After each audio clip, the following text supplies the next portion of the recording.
Hi and welcome to this week's recipe and cook along video. I'm Mary Jo, a registered nutritionist with Food Choice, and today we are going to be making a very simple, delicious and very nutritious recipe. So it is a baby spinach and tomato frittata. So this is going to be a really good, filling and nourishing lunch or breakfast, or even a quick tea that you can make using really simple ingredients. So I'm going to go through all the ingredients that you will need for this recipe and then share how we're going to make it together. Firstly, we're going to need our vegetables. So I've got a whole bag of spinach in here that has just been washed. Next, I have a lovely colour of tomatoes here and the yellow from some peppers. Obviously you can use any coloured peppers you have, but I just thought it was nice to use the yellow ones as it's a lovely mix of colours. And then of course we're going to need our eggs. So for this recipe I'm going to use 6 eggs. I have a little bit of milk here. I'm using some skimmed milk, so about 115 mils, and then just some salt and pepper.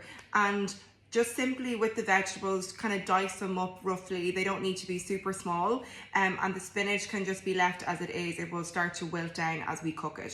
So that's the great thing about spinach. It is, you can add lots of it and it breaks down as it's steamed and heat is added to it. Okay, so we'll get started. The first thing is I have already preheated my oven to 180 degrees, and you will need a pan that's oven safe, that can go into your oven. And this is what we're going to put the frittata into, so it can get nice and cooked on the inside as well. So first thing I'm going to do is get my eggs into a pot like this, or just a bowl, whatever you have, and then we're going to whisk these up. So when we're looking at improving our metabolic health, and we're looking to support our energy levels and blood sugars, one of the key things that we need is protein. So this can often be forgotten, but we need to have protein with every meal.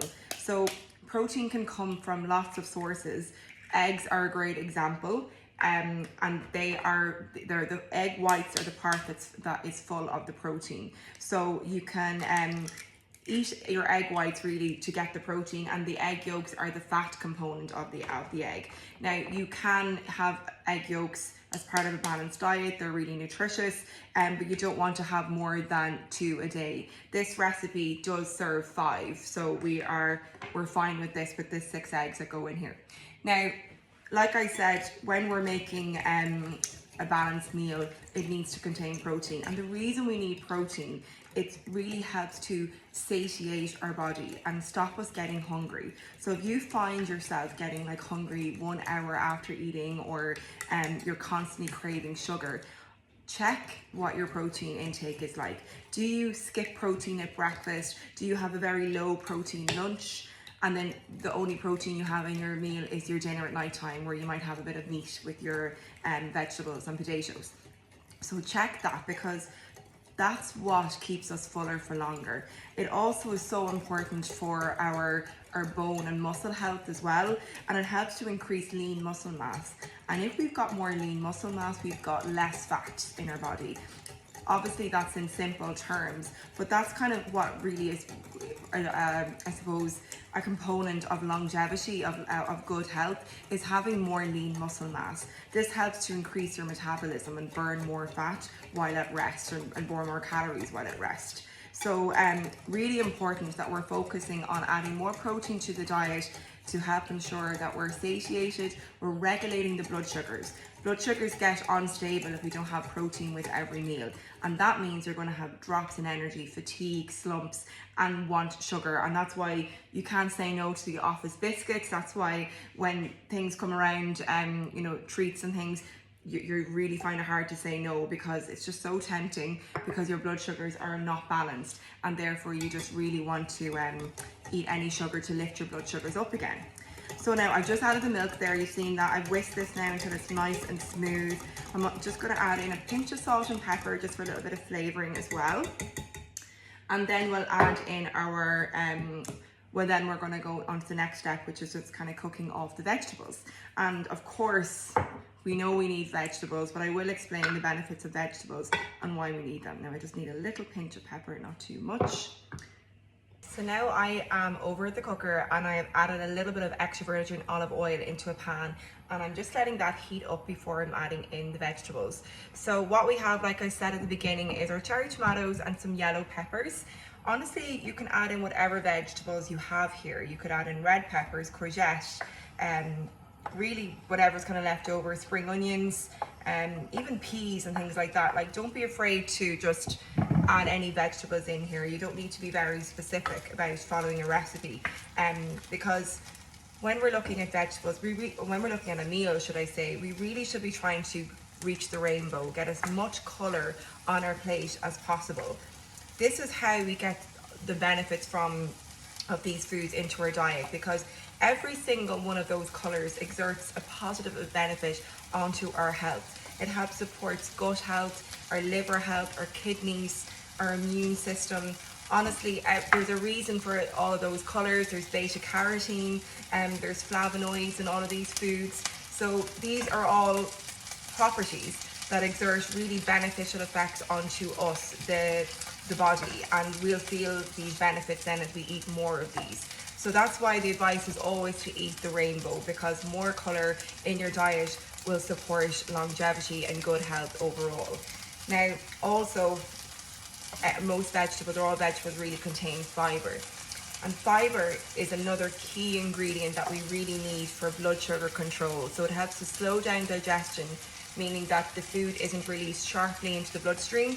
Therefore, we feel fuller for longer. So it's great for helping support weight loss. It's great for helping support digestion. So protein and fibre combined are the perfect balance of a meal. We need protein and fibre with every meal, and then a little bit of fats as well will help the meal be balanced.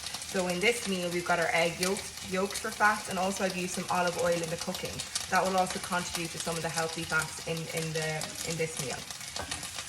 So we're just letting these cook away, you know, they don't until they're nice and softened more so really. They don't need to be overly cooked or anything, because they will also cook in the oven as well. So I'm just letting these cook now, and I'm also going to now add in the spinach and let this wilt away. So let's see how much this will go down as we cook this.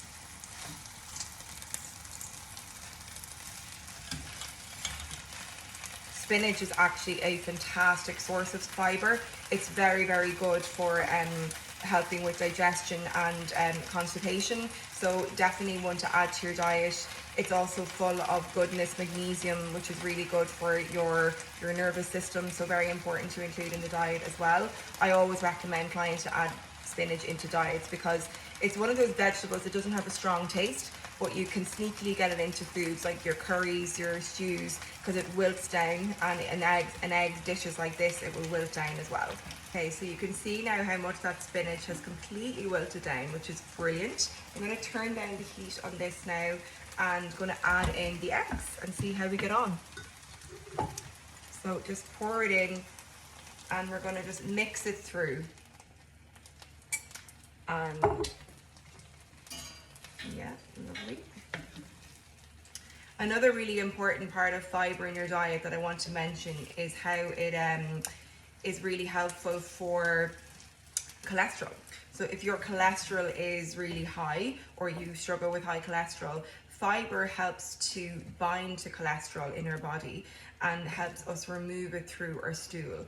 So that's really important. So if you're struggling with constipation, this can actually be a risk factor for higher cholesterol levels due to the improper detoxification and elimination of the cholesterol.